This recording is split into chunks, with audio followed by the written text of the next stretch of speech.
Halo teman-teman, hindarilah judi dan semua bentuk judi termasuk judi online. Sebab judi hanya akan membawa sengsara dan derita. Jika kalian melihat komentar spam bot seperti ini, mohon bantuannya untuk melaporkan komentar ini dengan cara seperti ini.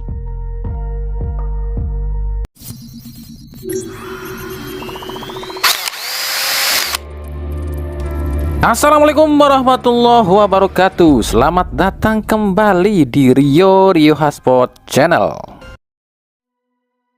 Oke, kita mulai. Lalu juga ada Federasi Futsal Indonesia yang sebentar lagi tuh ini akan catatan akan menjadi Asosiasi Futsal Indonesia, sehingga tidak ada lagi dualisme di futsal dan tidak ada lagi futsal beri sendiri, harus ada di bawah PSSI ya. Jadi inilah supaya netizen banyak nggak ngerti ya kalau futsal itu di bawah PSSI bahwa yang namanya futsal itu undernya PSSI. Tahu pembiayaan aja kita biayai kok. Ini futsal yang kemarin kan kita biayain, besar loh kita biayain. Ya. Ada biaya. Ada umat. Gimana ya? Seperti biasa, kalau ada hal yang wangi-wangi dan lagi berprestasi, ya ikutan nemplok, pengen jadi ikutan terkenal, seolah-olah selalu bilang, itu punya saya, itu di bawah kuasa saya, gitu kan. Tapi giliran udah bapuk, ditinggalin. Ayo, siapa tuh?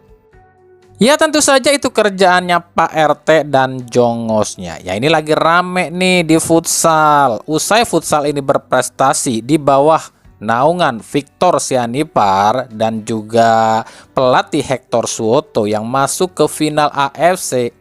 Ada yang belingsatan.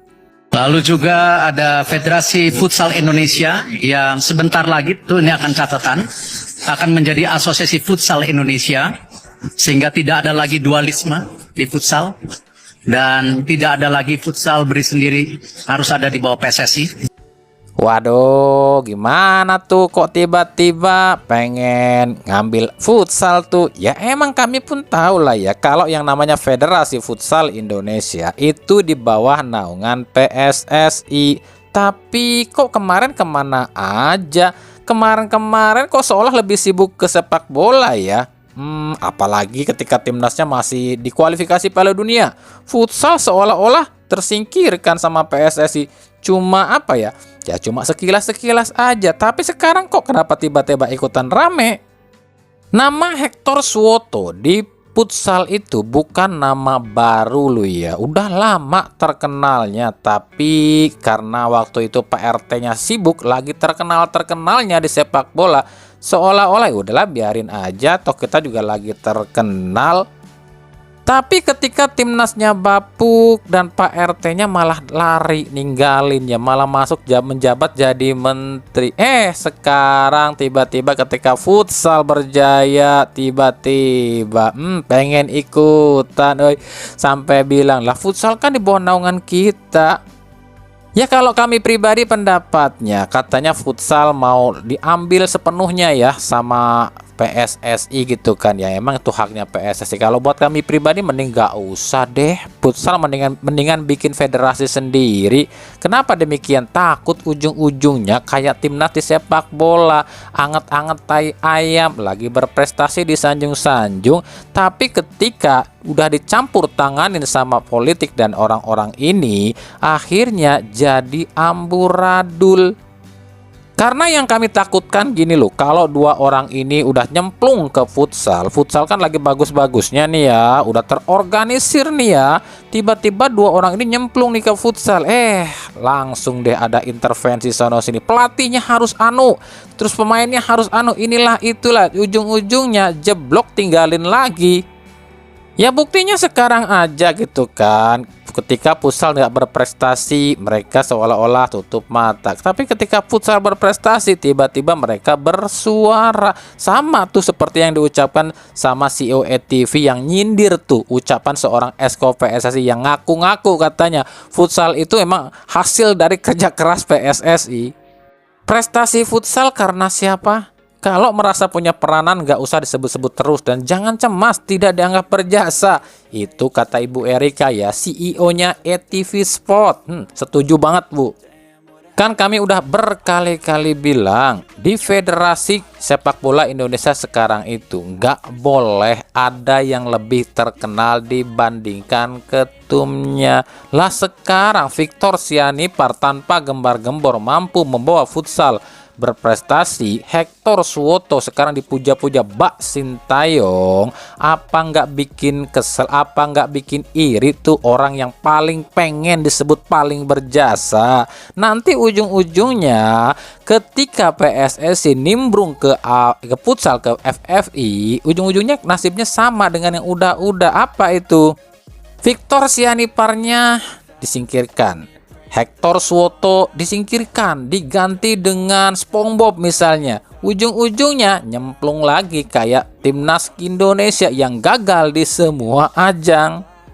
Dan ketika futsal udah jeblok, ditinggalinlah sama dia. Nah, gimana komentar kalian nih dengan aksi dua orang ini? Tahu tuh.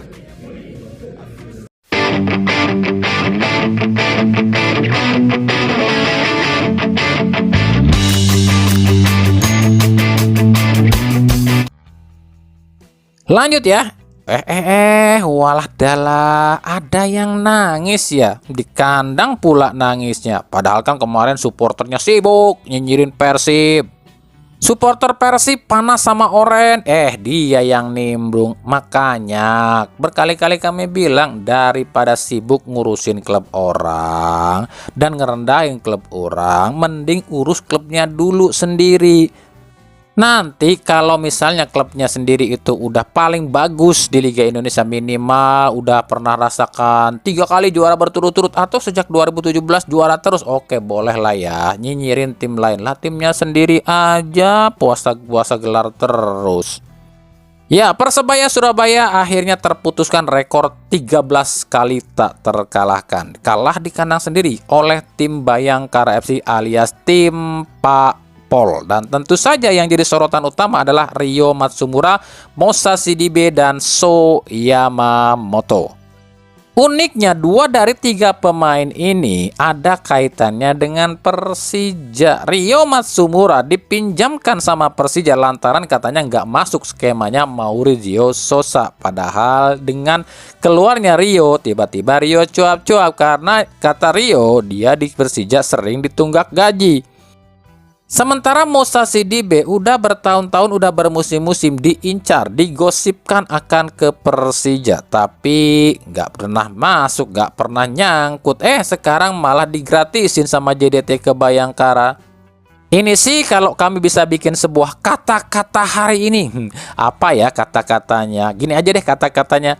Pemain akan main bagus kalau dompetnya keurus. Mangkane yo wis to, iki didadike pelajaran. Ojo sibuk ngurusi tim liya, ojo sibuk ngurusi urusane wong liya, mending urusi klubmu dhewe. Bukan apa-apa, kasihan sama klub kalian sebenarnya. Kalau kalian supporternya sendiri lebih sibuk ngurusin klub orang, klub kalian itu makin tenggelam di bawah bayang-bayang klub yang kalian urusin. Contoh, kalian sibuk nyinyirin Persib, kalian sibuk memposting segala sesuatu tentang Persib, ngejelek-jelekin Persib. Artinya nama Persib semakin dikenal dong, semakin tinggi, semakin banyak yang kenal. Sementara klub kalian akan semakin tidak dikenal dan tenggelam di bawah bayang-bayang nama Persib.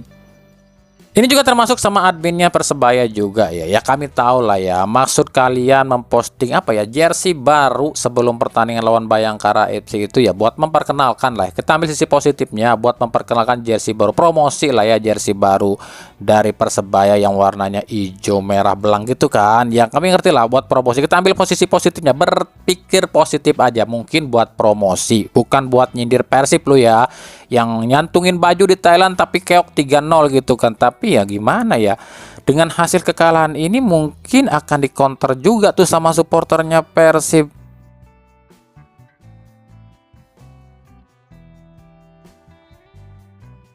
Kita ke Persibnya deh sekarang. Sebelum kita bahas bagaimana sih peluang Persib di ACL 2 di leg kedua lawan Ratchaburi, kita bikin relax aja ya, nggak usah terlalu tegang, ujung-ujungnya terkeram lagi. Bikin ya santai aja, ameh ulah deg-degan teuing. Levin Kurzawa. Oke, musim ini Persib punya Levin Kurzawa yang bisa dibilang pemain ini pemain bintang ya, bisa dibilang marquee playernya Persib musim ini. Ya, meskipun secara harga pasaran cuma 13,04 miliar, masih di bawahnya harga Tom Haye yang jadi pemain termahal BRI Super League musim ini dengan 17,38 miliar. Tapi dengan statusnya seorang pemain timnas Perancis dan beberapa klub besar di Eropa seperti PSG, ya Levin Kurzawa bisa dibilang marquee player Persib musim ini. Nah, pertanyaan kita semua adalah apakah dengan mendatangkan seorang marquee player musim ini Persib mampu jadi juara, dan apakah Levin Kurzawa akan jadi marquee player Persib pertama yang mampu hadirkan juara? Sekarang kita intip nih beberapa marquee player yang pernah direkrut Persib. Yang pertama, Michael Essien. Faktanya, meskipun Persib pernah merekrut beberapa bintang dunia seperti Christian Beckhamenga, Juan Belencoso, dan lain-lain, tapi faktanya Michael Essien adalah marquee player pertama Persib. Michael Essien didatangkan Persib di tahun 2017. Di Persib itu Essien tampil 29 kali, cetak 5 gol dan 3 assist. Tapi dengan nama besar Essien nggak mampu bawa Persib juara di akhir musim. Bahkan di akhir kompetisi Persib hanya finish di urutan 13. Yang kedua, Charlton Cole. Ini juga bisa dibilang marquee player Persib karena dengan statusnya mantan striker timnas Inggris dan juga beberapa klub besar di Liga Inggris, harapannya Charlton Cole akan jadi striker mematikan di Persib. Tapi apalah daya, ex-striker timnas Inggris ini tuh cuma tampil 6 kali di Persib tanpa cetak gol dan assist. Jadi faktanya dua marquee player yang pernah direkrut Persib belum bisa mengantarkan Persib jadi juara. Kan ada Beltrame bang. Beltrame nggak bisa disebut marquee player loh ya. Meskipun pernah main di Juventus, tapi itu main cuma 1 kali. Dan Beltrame belum pernah main di timnas senior Italia. Dan belum pernah juga main di Piala Dunia.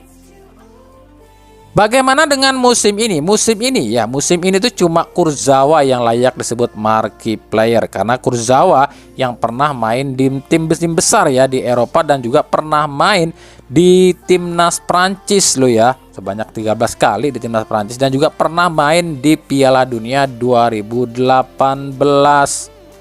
Ya, meskipun di Persib saat ini ada yang namanya Federico Barba dan Tom Haye, tapi baik Barba maupun Tom Haye ini belum layak disebut marquee player. Kenapa demikian?